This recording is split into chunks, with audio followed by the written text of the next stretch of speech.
एक मसरूफ शहर की सड़क, लोगों की भीड़ भाड़। एक नौजवान औरत आयशा जल्दी में चल रही है, अपना बैग मजबूती से पकड़े हुए। मुख्तलिफ मनाजिर में मुख्तलिफ लिबास पहने हुए है, ये दिखाने के लिए कि हरासानी लिबास से नहीं रुकती।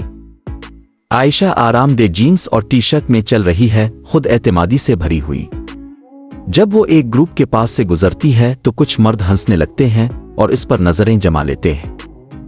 एक मर्द, देखो वो कितनी बेखौफी से चल रही है। दूसरा मर्द, हाँ लगता है वो खुद ही सब कुछ मांग रही है। आयशा की रफ्तार तेज हो जाती है, इसका एतमाद लड़खड़ाने लगता है। अब आयशा ने रिवायती सालवार कमीज पहन रखी है। वो बाजार से गुजरती है लेकिन सरगोशियां और नजरें नहीं रुकती। इस बार मर्दों के साथ साथ कुछ औरतें भी बातें कर रही है। एक औरत रिवायती लिबास में भी वो मुसीबत को दावत दे रही है। दूसरी औरत, शायद इसे ये सब पसंद है। आयशा की आंखों में आंसू आ जाते हैं लेकिन वो सर बुलंद रखकर चलती रहती है। आयशा ने दफ्तरी लिबास पहन रखा है। वो अपने दफ्तर की इमारत में दाखिल होती है। लिफ्ट का इंतजार करते हुए एक मर्द साथी, राज, सुबह बखैर आयशा, आज तुम बहुत प्रोफेशनल लग रही हो। आयशा जबरदस्ती मुस्कुराती है, अंदर ही अंदर बेचैनी महसूस कर रही है। अब आयशा ने एक लंबा गाउन और हिजाब पहन रखा है। वो सड़क पर चल रही है लेकिन नजरें और सरगोशियां फिर भी जारी रहती है। एक मर्द, देखो पूरी तरह ढकी हुई है, क्या छुपा रही है। एक औरत, क्या इसे लगता है कि हिजाब पहनने से तवज्जो रुक जाएगी, कितनी भोली है। आयशा के कदम लड़खड़ा जाते हैं, दिल भारी हो जाता है। आयशा अपने कमरे में अकेली बैठी है, आईने में अपनी अक्कासी देख रही है। वो एक सादा आरामदेह लिबास में तब्दील होती है। ये एहसास झटकने की कोशिश करती है कि इसे मुसलसल देखा और परखा जा रहा है। आयशा खुद से क्यों हमेशा ऐसा ही होता है। आयशा खुद से क्यों हमेशा ऐसा ही होता है।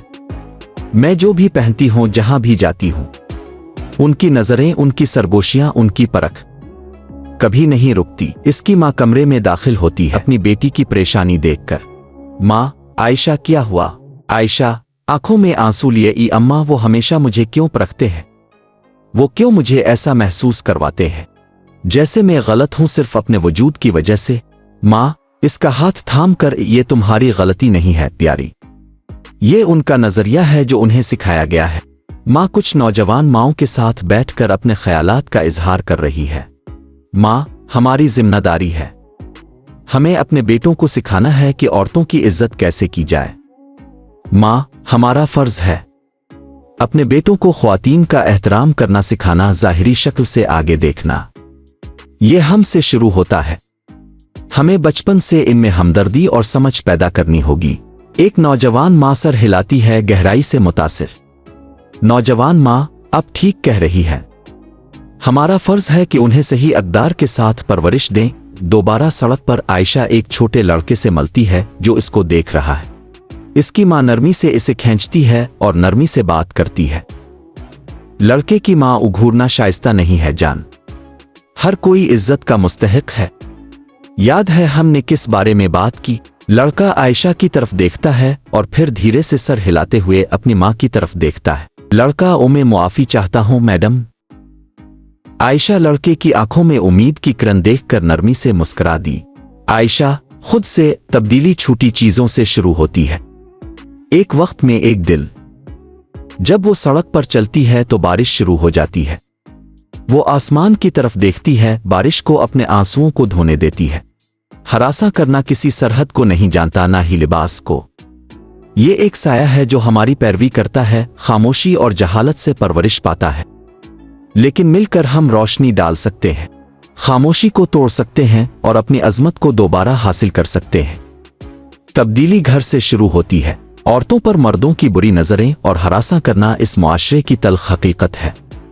ये जहरीली नजरें, ये नामुनासिब रवैये औरतों की खुद एतमादी को खत्म कर देते हैं, उनके ख्वाबों को चिकनाचूर कर देते हैं। मगर ये वक्त है कि हम इस अंधेरे को दूर करें। हमें अपने घरों से ये तालीम शुरू करनी होगी कि हर इंसान काबिल एहतराम है, चाहे वो किसी भी लिबास में हो, किसी भी शक्ल में हो। एहतराम, मोहब्बत और इज्जत की शमें जलाएं ताकि कल का दिन बेहतर और रोशन हो। Don't forget to like, share, and subscribe.